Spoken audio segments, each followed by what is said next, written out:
everybody, welcome back to Kitchen Witchin', coming to you from the ugliest kitchen in America. I'm your host, Susie Bianco. Thank you for joining me today. As you can see, it's about Easter. I got my Easter colors on. Blood orange. That's an Easter color, right?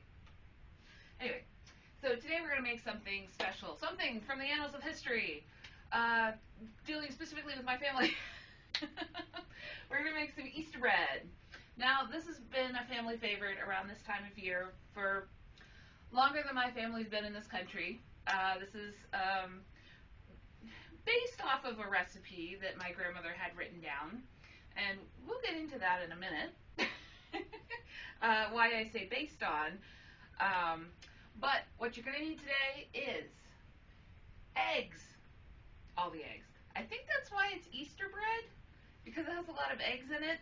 I don't know. It has a ton of eggs. Just buy all the eggs. Flour, 5 to 6 cups of flour. Yeast, we'll get into that in a second. Some warm water, a pinch of salt, a tablespoon of shortening, and I don't have it listed up here, unfortunately, but you're going to need a little bit of white granulated sugar also. I'd say about a quarter of a teaspoon to a half of a teaspoon. You don't have to be exact. So, now let's get back to the recipe. I'm going to post it up here on the screen. Let's see, I have it on my phone. Let's read this here. This is my grandmother's Easter bread recipe. It is half unintelligible. It makes no sense. The only reason I know how to make it is because I know how to make bread, so I can fill in the gaps on the recipe. So let's see. 6 eggs, half of cake of yeast, a tablespoon of shortening, a half a shell of water per egg, a pinch of salt. It has no flour listed. Dissolve yeast in a few tablespoons of water. Add flour to mixture of eggs and yeast. To make a firm dough, no mention of shortening or how the eggs got in the yeast. So, yeah. So I had to do a little bit of interpretation on this recipe because I do make my own bread. Our family name before we got to this country was Pana Bianco, so literally translates to white bread. We're good at making bread. That's kind of our thing. So since I also make bread, I was able to fill in a few gaps of this because it doesn't make any sense otherwise. So as far as the yeast goes, is another thing we need to talk about before we get to the actual recipe. Okay, so I went out and I looked a bunch of different places. I went on to Red Star's website, very helpfully, because they're the only people I know that make cake yeast anymore, as far as I know. And I went to 2 of the 4 stores that were listed in Altoona, where I live, looking for yeast. I think this is the only cake of yeast in the entire city of Altoona at this point. So it's not something that you run across commonly nowadays. Normally you find, active dry yeast, like in packets, which is actually, these are about the same amount of yeast. So if you find an older recipe that calls for a cake of yeast, this is what you're looking for. Unlike more common forms of yeast, like the active dry yeast, this is actually already awake and alive. You keep it in the fridge, keep it refrigerated, and it's only good for, like, this has an expiration date of about 3 weeks from now. This stuff is good until, like, next year. November of 2025. Okay, so it's like a year and a half from now. Because, not to get weird, well, I'm always weird, not to get disgusting, this is like brine shrimp, and this is like going fishing. Like when you get sea monkeys, I mean, I never ordered sea monkeys when I was a kid, but I'm aware of the lore behind them. But when you get sea monkeys, it's like dehydrated brine shrimp. And you put them in the water, and then they wake back up. That's what dry yeast is. Cake yeast is like going fishing, and the fish are already alive and woken up and living in the water. That's not a good analogy. You know what I mean, though. So basically, this stuff is already alive, so we don't have to do what's called proofing, which is to put in a little bit of warm water, and I have about a half cup of water here. Make sure it's warm, not hot. It can be room temperature. It can be a little bit warmer than that, but you don't want it hot or it'll kill off everything. And then we put a little bit of sugar in and put the yeast in, and basically the warm water kind of wakes up the yeast, and then it feeds on the sugar and it gets all bubbly. And we'll talk about that when we get there. I mean, that's the first step. But with this stuff, it's already alive, it's already awake, it's ready to go and get killed and eaten. It's a little bit of a grotesque thing to talk about because it is a living organism in here. But all you have to do with this is just dump it in. It's already ready to go. And I get why stores don't stock it, because it does, it has a shorter shelf life, and you have to keep it refrigerated. And they probably don't want to deal with that, But, so this is just a quick note on different yeasts. This was what my grandmother cooked with pretty much all the time. She always had cake yeast in the fridge. I don't ever remember her using the dry stuff, but I could be remembering wrong. So this is definitely something to keep in mind if you use an older recipe that does call for something like this. And it is a very, actually, Red Star was nice enough to have a little reference on there of calculations of, one cake equals 3 small 0.6 ounce cakes equals 3 packets, 1/4 ounce dry yeast, which is this stuff. These are 1/4 of an ounce a piece. So it does help you make, changes there.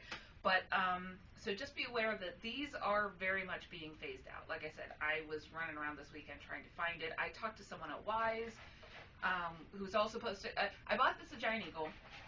They had no others. I'm amazed I even found this. I went to Wise looking for more, and the lady at Wise said they haven't stocked it for a year. So it's getting to the point where this stuff is really hard to find unless you live in an area where this is common. For the rest of us, just live in, middle America, it's not going to be something you can find and use. But that's okay. We're going to work around it. It's not going to be a problem. That needs to go back in the fridge. We can go ahead and get started. I'm sitting down because I've been having trouble with my joints again. So I'm going to take it easy on myself and not stand up and bend over the whole episode. Which also is part of the reason why there hasn't been a Kitchen Witchin' episode since Valentine's Day.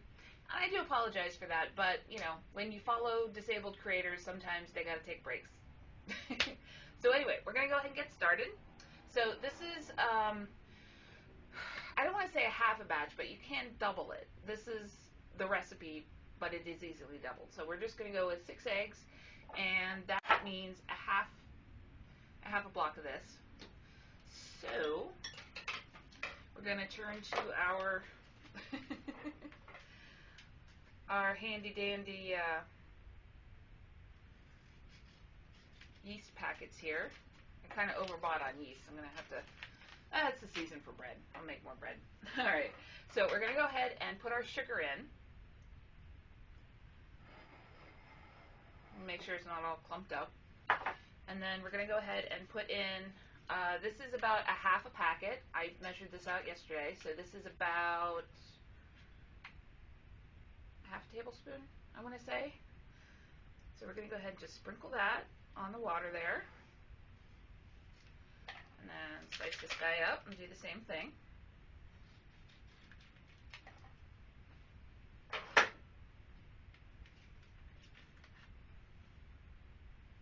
And there's no need to mix it up now, but I kind of do like to move it around a little bit just to make sure there's nothing clumping up.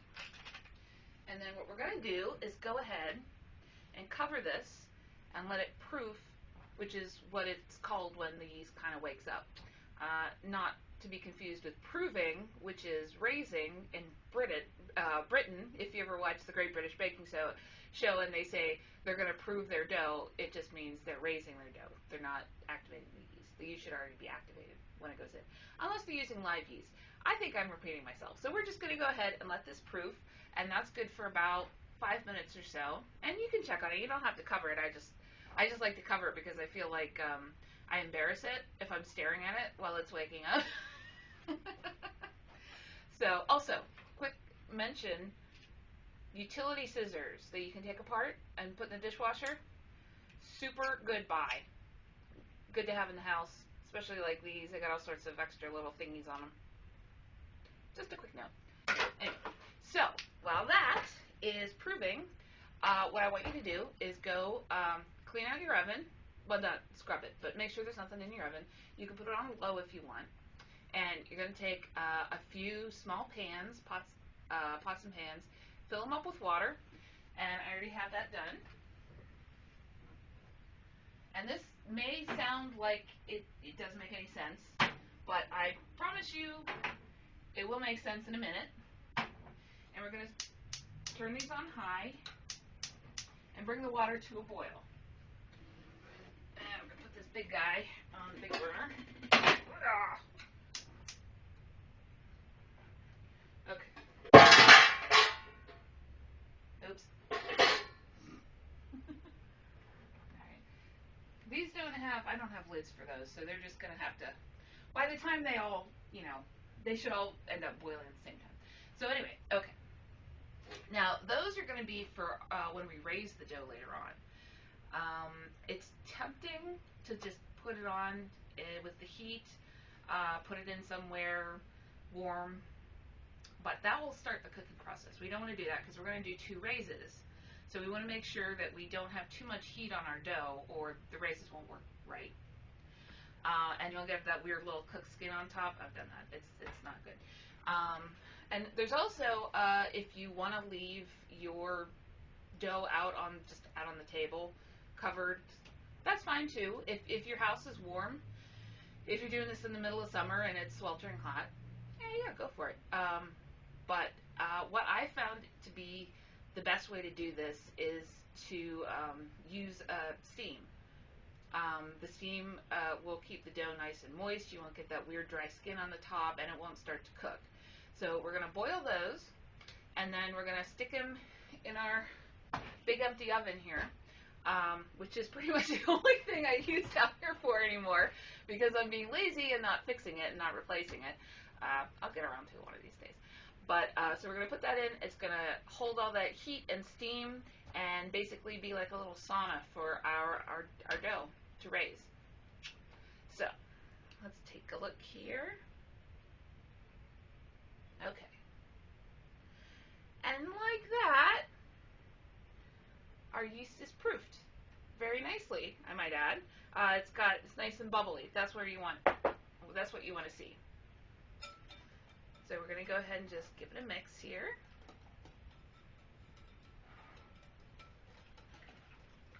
Make sure everything is mixed up. All the sugar is dissolved. It all should be eaten by now.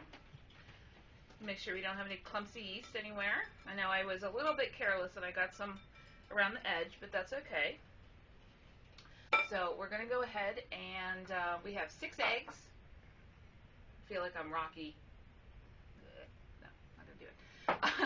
And I also have an extra egg yolk. I'm going to add some water to it. Or did I add water to it? I can't tell. But I have an extra egg yolk, and that's going to be for a nice wash on the top to give it a really pretty color when it comes out of the oven. Alright, so we can go ahead and, well, I like to actually mix these up before I put them in. I don't think you have to do it, it's just something I do. Okay.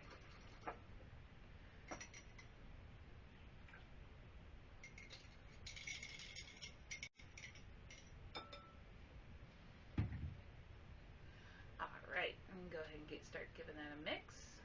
At this stage, you don't have to worry about over-mixing or anything like that. And you can over-knead. That is a possibility, but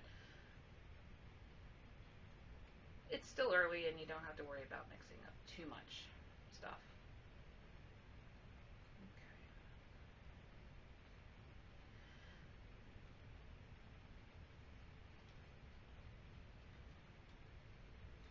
Now, as this is an old recipe, instead of oil, which is more common in bread dough, especially the bread dough I make, just vegetable oil, olive oil, depending on the recipe.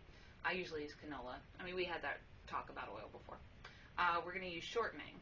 I'm sure originally it was lard, But this is just butter flavored. I mean, you could use your lard if you want. This is just a tablespoon of butter flavored Crisco. It doesn't have to be butter flavored. It doesn't have to be Crisco. It's just shortening. And that's going to take a while to break down, which is mostly why I use oil, because it's already liquid, so I don't have to, over stir it.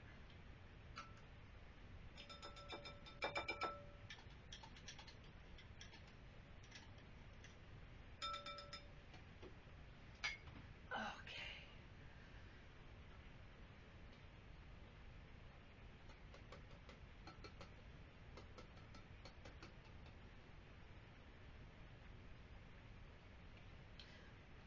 And like I said, it's going to take a while for the shortening to break down in this. And that's okay. We got a lot of stirring to go, so it's not a problem.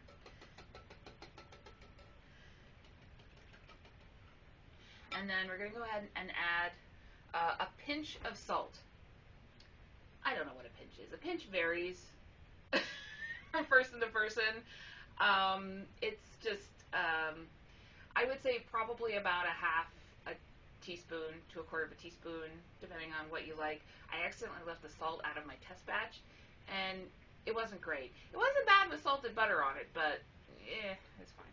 So we're going to go ahead, and this is mostly just, to taste. It's very, very eggy, and it's also a very simple recipe. There's not a lot to it, which also is, says a lot about its age. I'm going to go ahead and get that mixed up. And then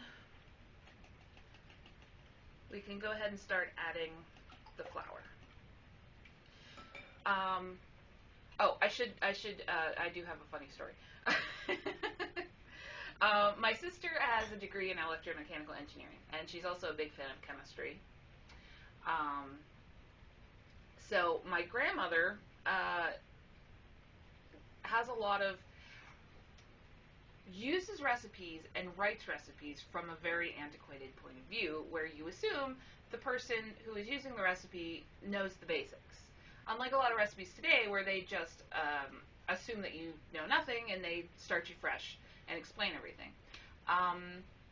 It's a little irritating if you don't have that base of knowledge to work from, like this recipe that we're using, where it's just like misses key things that have to go in. It assumes the knowledge of the user of the recipe. What the hell? And so, my grandmother made these for her, for herself, because she already knew how to make the recipes. So it wasn't an issue with really having that, lacking that base of knowledge, which is why when you try to translate them later, it's a little bit like, what the hell is a pinch? So anyway, my sister is a very exacting cook. She's a better cook than I am. She's excellent. And so she was going through my grandmother's recipes, and she was just so angry. She's like, what the hell is a pinch? What's a dash? How much is this? So she had to do a lot of experimenting to find the exact amounts of things. A pinch for me is, how much salt do I want in this? I can usually gauge it pretty well, just from looks. I I learned a lot of exacting techniques from her, but I also come from a family of cooks who are just like, yeah, does it feel right? Yeah, put it in, it's fine. So, it's a little bit of a weird space to be in, I suppose. So anyway, okay, story time over. These are boiling. I'm going to turn these down a little bit because it's really warm sitting in front of me trying to do this. So then comes our flour. And now any flour in bread dough is always, it's never going to be an exact amount. We're looking at between 4 to 6 cups. It's about 5 cups, I would have to say. And plus you want to have a little bit extra for, flouring surfaces and things like that. And just like everything else we do when we're baking, you want to add this in a little bit at a time. And with these first couple of bunches of flour, I'm just using a whisk to try to break it down, and it's helping to break down the shortening too. but I find that it doesn't destroy the gluten at this stage to use a whisk, and it does help incorporate the flour in faster. That's just, you know, that's just been my experience. You know, your mileage may vary, and that's okay.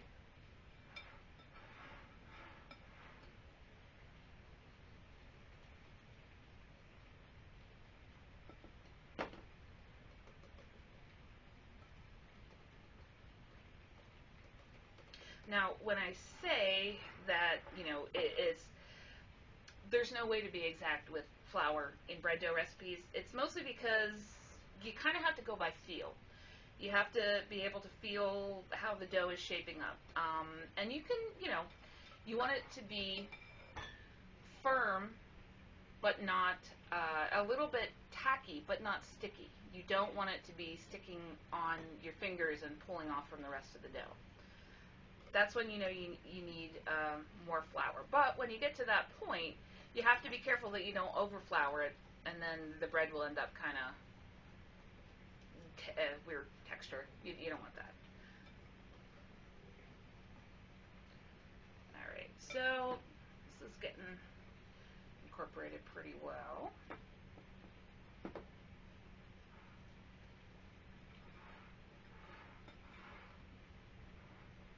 These never take long enough to, like, these always seem to take forever when I do it after I make the dough because I forgot about it. It seems like they went really quick this time.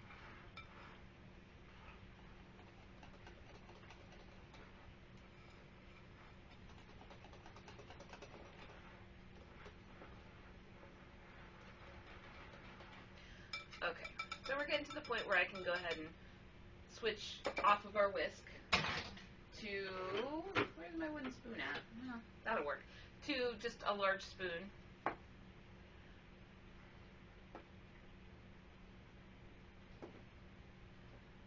And then eventually our hands, so make sure your fingers are clean. I mean, you should always do that anyway when you're baking, you never know. Or preparing food, just in general.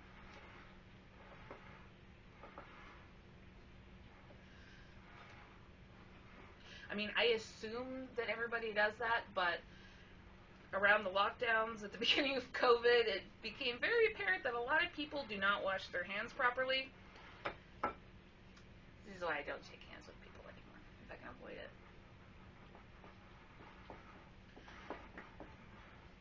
Alright, now, at this stage, our bread dough is a sort of a heavy cake batter consistency, basically. And our shortening is a little bit lumpy still, but it's starting to break down. And that'll definitely help when we start putting our hands in there. The heat from your hands will help kind of break down those last little lumps.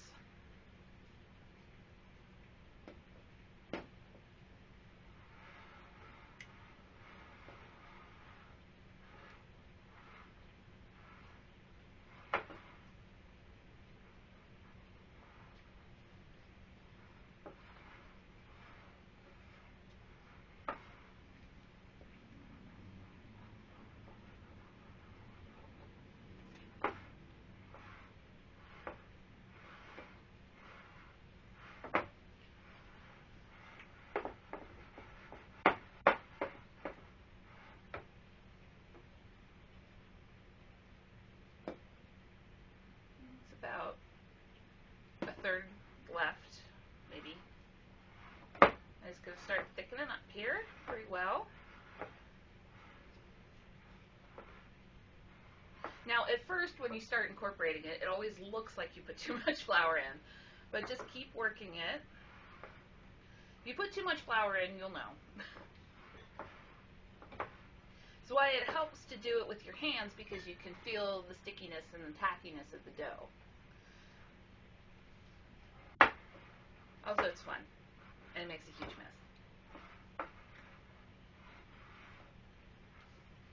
Okay.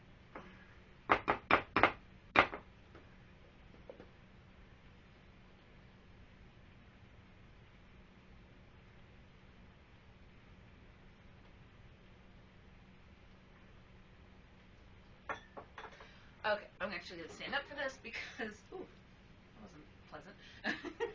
Because I'm going to need that downward motion. It's going to hurt my shoulders otherwise. Alright.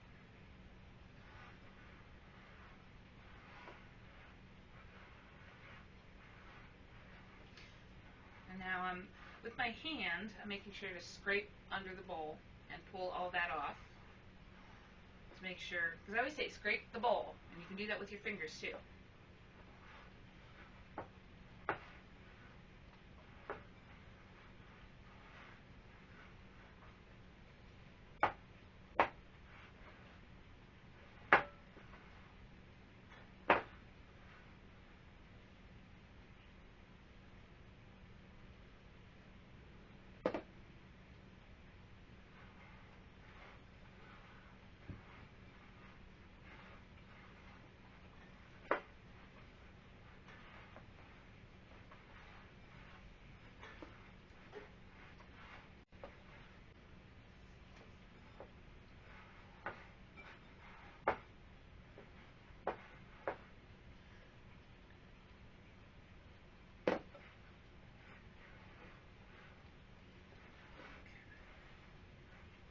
And I would note the motion that I'm doing here.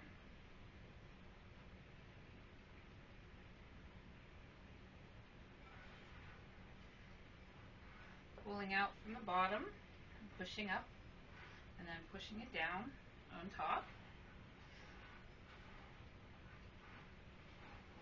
That's just how I was taught by my nanny. Well, that's the Anglicization, the English version. Much like our name.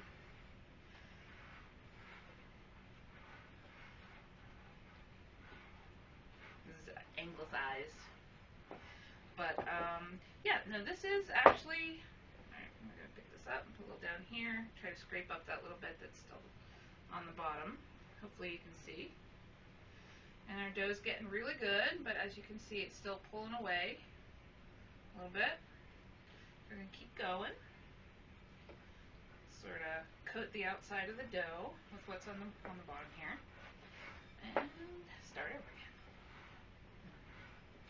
And I always like to talk about the historical, I don't know what the word would be, but the history behind certain recipes that I do. If there is in fact, an interesting history behind them, I do like to highlight it. And this recipe, the card that it's written on is a little piece of notebook paper that's probably, well, I think it was rewritten, so it's probably about the same age I am. But I'm sure there's another version of the recipe that was probably from the middle of the 1900s, as the kids are calling it these days. And this is just a recipe that came to this country with my family 110 years ago, I guess. And who knows how long it was being made there before we got here. So, and this is also, since bread is such a big part of my family, this is definitely a subject we're going to be coming back to many times. We're going to do talk about the official family bread recipe. I'm also going to do my bread recipe, because I don't honestly really like the family bread recipe very much, so I kind of went out and did my own thing. My sister took a different approach. She took the classic family bread recipe, the classic pane bianco bread recipe, and she sort of altered it a little bit to make it a little less itself. It's still itself in spirit, but she kind of made it a little bit more palatable to modern audiences, I suppose you could say. Because it is sort of a rough, very sort of antiquated, very few ingredients, very similar to this kind of recipe. It's very heavily textured, not a lot of flavor, very different from modern bread. But it's something that's been being made in my family, again, since way before we got here, in antiquity in southern Italy. And then since I'm also, that part of the family is also Roma, Cinta, Romani, whatever you want to call it. Who knows where the heck it came from before that? like they landed in Italy for a while. They're like, oh, I'm Italian. Okay, that's fine.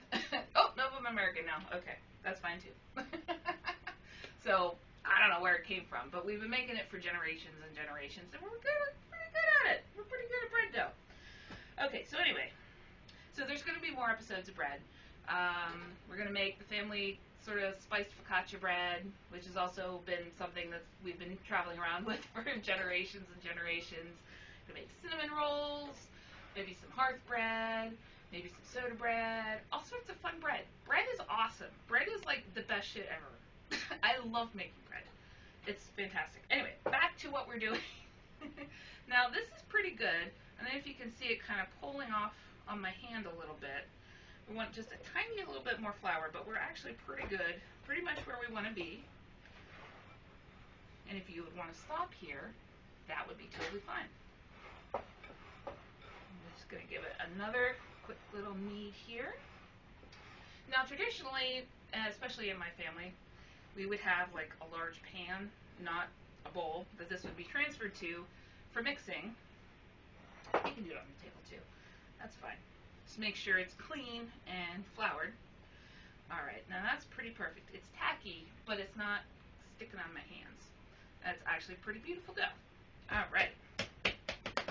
Not too bad for talking while I'm making it. So what we're going to do now, I'm going to kind of scrape this out a little bit, because some of it will get stuck to the side. And also, don't put water in this and let it soak. It will turn to glue. Just leave it for a couple of days, like sitting on your counter. It will dry out completely, and all you have to do is kind of scrape it in the trash. So what we're going to do, normally what I do is I take canola oil or olive oil, and depending on what we're making, and line the bowl with it. But I am out of canola oil, and I don't think olive oil would taste right for this. So I'm just going to use some Pam. Spray it in. I don't really like this stuff, but it's fine. And then just kind of smooth it around. We just need to make the bowl a little bit lubricated so nothing sticks. Alright. And we take our lovely dough, plop it in. And we have some flour left over for flouring any surfaces that we need. Around, oil all the sides. You don't have to do that, but I do sometimes. Alright, and then we are ready to pop it in the oven and let it raise for 2 hours. And it should be, if you use a bowl like this, it should be a bowl. So, and, what is that? I can finally put these things in the stove and let them do what they gotta do. Let's turn these off. It's very warm over here. Okay, this is the inside of my oven. It doesn't work anymore, but we're gonna use it anyway. Okay, so we're gonna go ahead and stick these in. You don't want your pan to touch any of this because we don't want to start anything cooking. And we're gonna try and do this quickly, because we don't want to lose too much steam. And then pop our bread dough sort of in between this, make sure nothing's touching it. And close our oven and let it go for 2 hours. And we'll see you back then. Okay, we're back. So our dough has been raising. It's about doubled. So we're going to go ahead and pull everything out.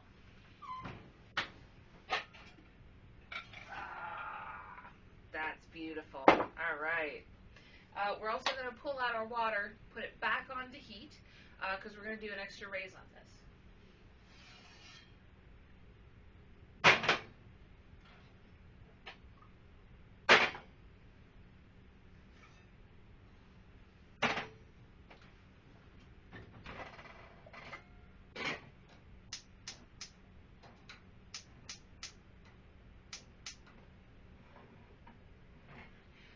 Okay. Next, what we're going to do is we're going to give this a punch down. And you can see all these beautiful air bubbles in here. We're going to give it a punch.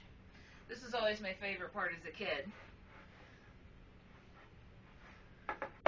And this is the only breaking down you should ever do. The dough can take it. You don't want to go too heavy on this, because we don't want to, do too much damage to the dough, because it's forming tiny little molecular bonds in there, and to keep it nice and light and fluffy when we cook it as much as possible, given all of the eggs in this. So we're going to go ahead and cut it. And the directions say to form into rings and let it raise again. And I don't really know what that means necessarily, so we're just going to kind of do this.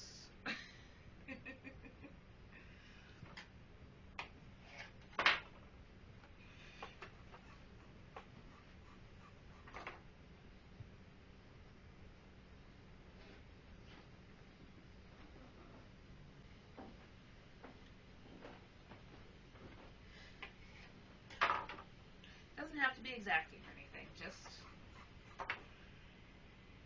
separate it out, because we're going to do a little bit of fancy footwork with this. Well, not footwork. Don't put your feet in the dough.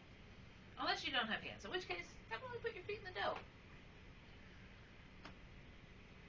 Because making dough is awesome. Making bread is awesome. There we go.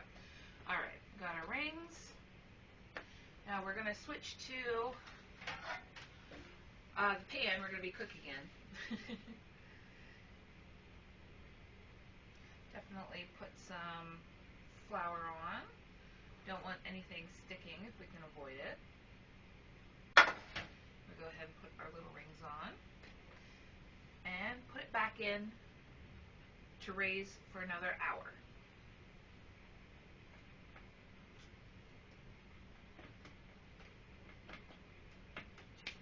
And, yep, our water's warmed up again. Go ahead and, just like last time, pop everything in. Make sure nothing touches.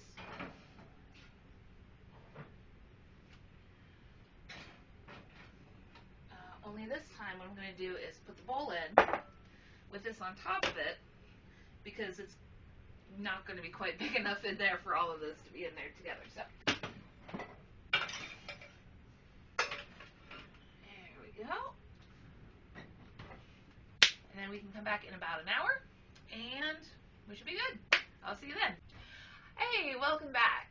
Okay, so our dough is just finishing up its second raise for about an hour. So we're going to go ahead and grab it out. Very raised.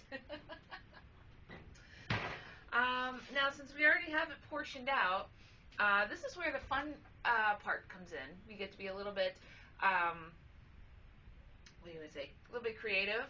And what my grandmother used to do was, when we would color eggs, she would use the eggs that we colored for Easter in the Easter bread and cook it all. And she would always make interesting little designs, and she would make me, she always said it was a little baby doll, like a little swaddled baby with an egg for a face, which now that I think back about it, is a little terrifying. Yesterday, I used a cool kit, it was a dinosaur kit, and I colored some eggs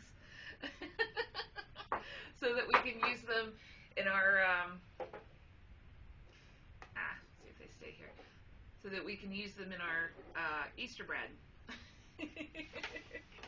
Also, my test batch, you don't necessarily have to use eggs in your Easter bread.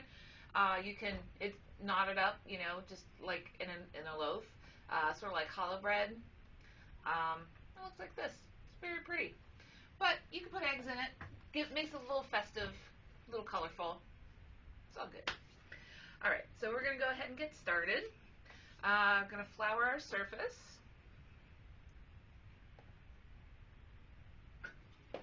And I have my handy dandy paring knife out here. Go ahead and pull these off.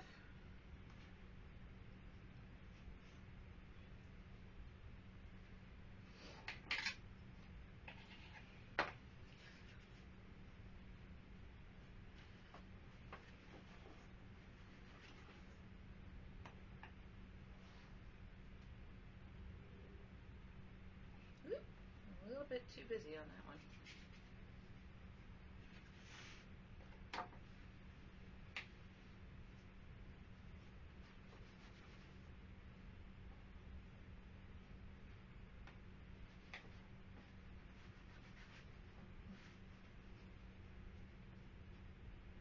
If you can't get it to roll because of the flour, you can kind of just do that. Work it out a little bit. So what I'm going to do for one of these, put the two ends together, and we'll do this one. Put the egg on. Oop.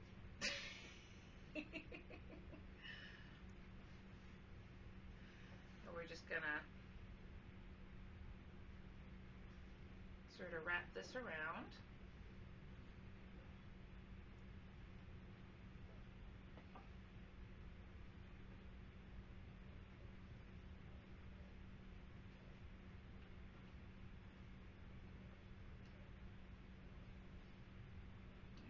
And at the end, kind of just flatten out the two pieces and pop it underneath.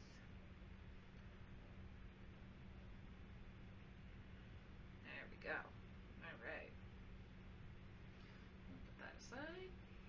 Take our next piece. And also, you can take each of these and if you want, you can add color. I'm not going to do that just because I'm going to make even more of a mess than I already am. But at some point, we may talk about making all natural color from plant extracts, and we might revisit this recipe.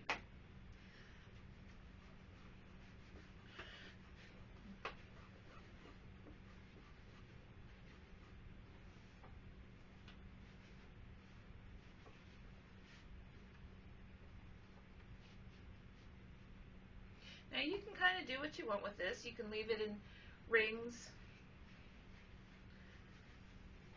or twists or knots.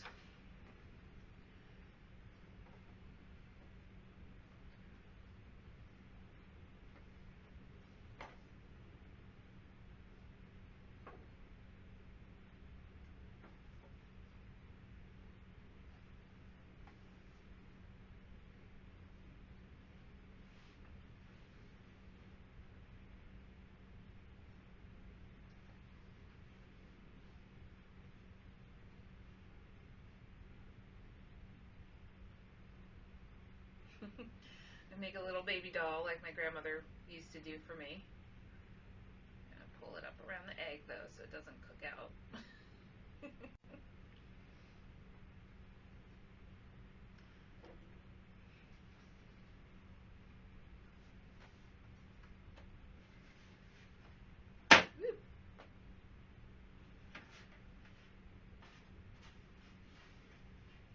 Kind of grab all this sticky stuff out of the pan. I haven't figured out how to get it to raise without getting sticky stuff everywhere. I guess maybe putting a large sheet of parchment down would work. Okay.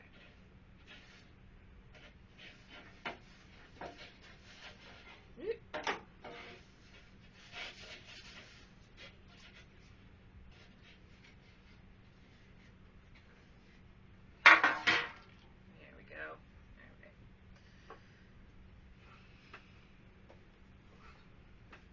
Oh, and before we go too far, you're going to want to preheat your oven to 400 degrees.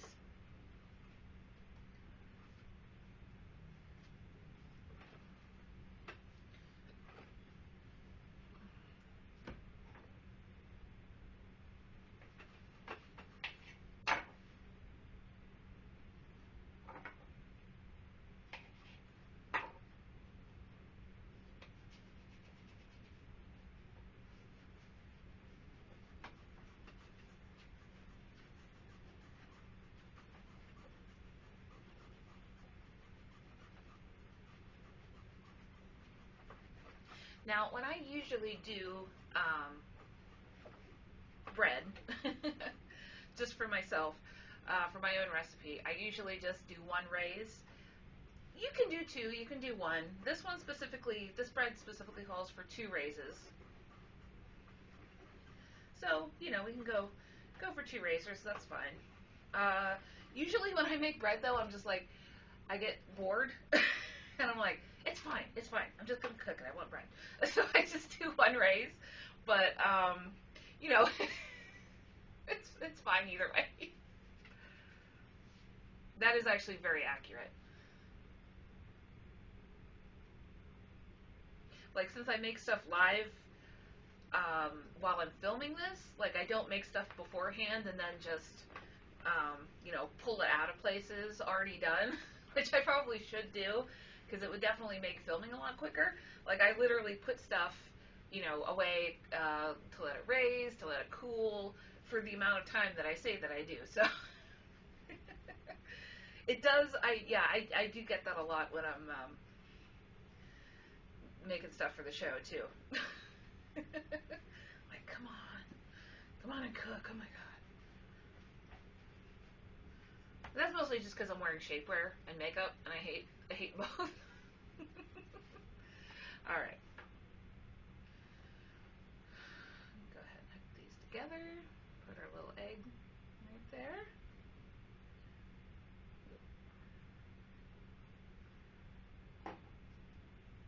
It's okay. We have an indent.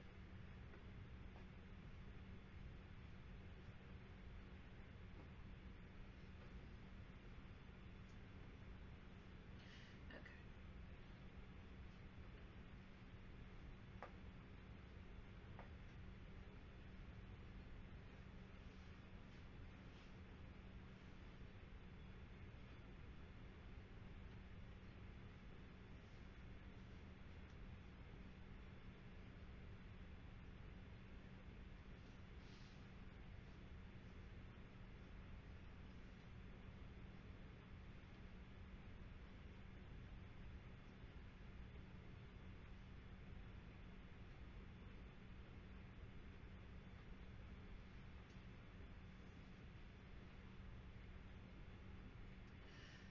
Now I usually just flatten the ends and tuck them underneath.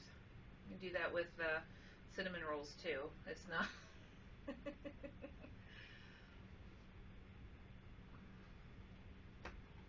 not anything special. I just kind of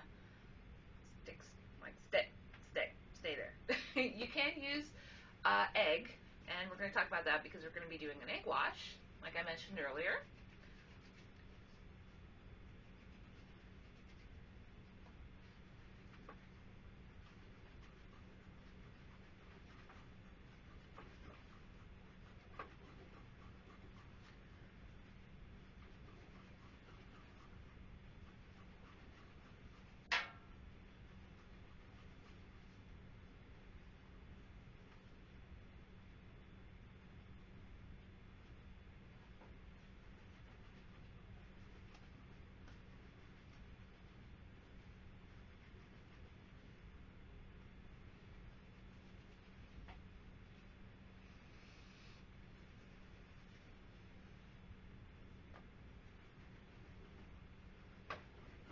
Now, if you notice the motion I'm using, hopefully you can see the motion I'm using. Kind of start at the middle, and as I'm rolling, I kind of apply a little bit of pressure to stretch out the dough. It will resist, and it'll spring back, so you have to do it a few times. And there again, that's another thing that will, you'll kind of figure out how much pressure you need and how much muscle you need to do over time. You get used to it. Muscle memory. Okay. And we can do our last one here. And now I just like the simple, twisted bread look. But you can do, whatever you want with it. Create your own designs. Have some fun. It's all good.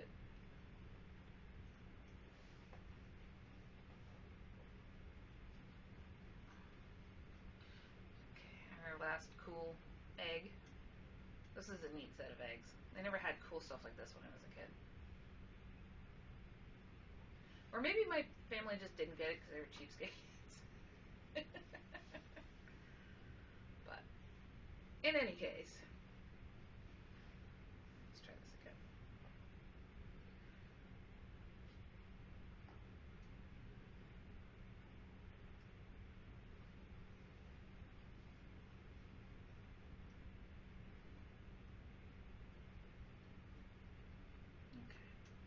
I lost a little bit, got a little smushed in there, but okay. All right, we're ready to go. Now, I would say these are fairly small. They will give you another rise in the oven, so they'll be probably about this big. So, just be aware when you're putting them on to give them enough space so that they don't smush into each other.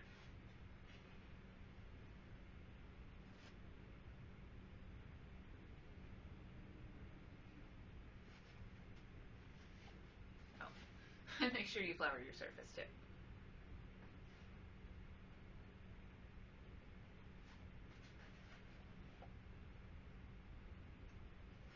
Okay. And those are going to go in for about a half an hour or so. But, make sure you check them, take a look at the bottom, check that they're golden brown and not soft in the bottom. Before we go ahead and cook these, now that we have them all plated up and ready to go, I almost forgot we need our egg wash. This is just some water and an egg yolk and our good friend, the pastry brush. All we want to do is just go ahead and brush some of that on there. That'll give us a really nice golden color. And you want to go ahead and put the already cooked eggs in there, the colored eggs. That's fine.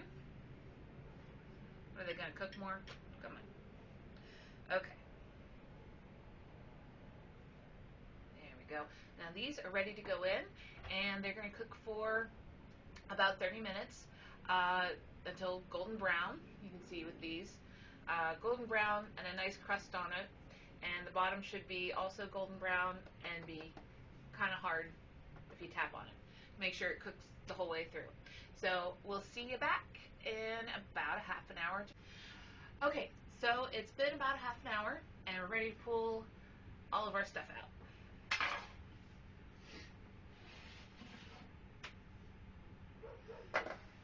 Well, this guy didn't quite work.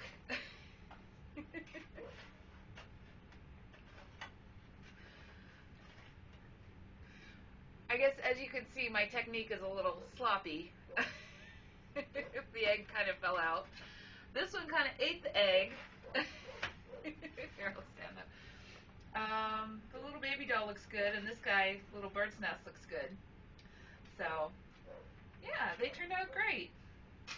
I guess it takes a little bit of extra practice to make them pretty like my grandmother did, but there's always next year.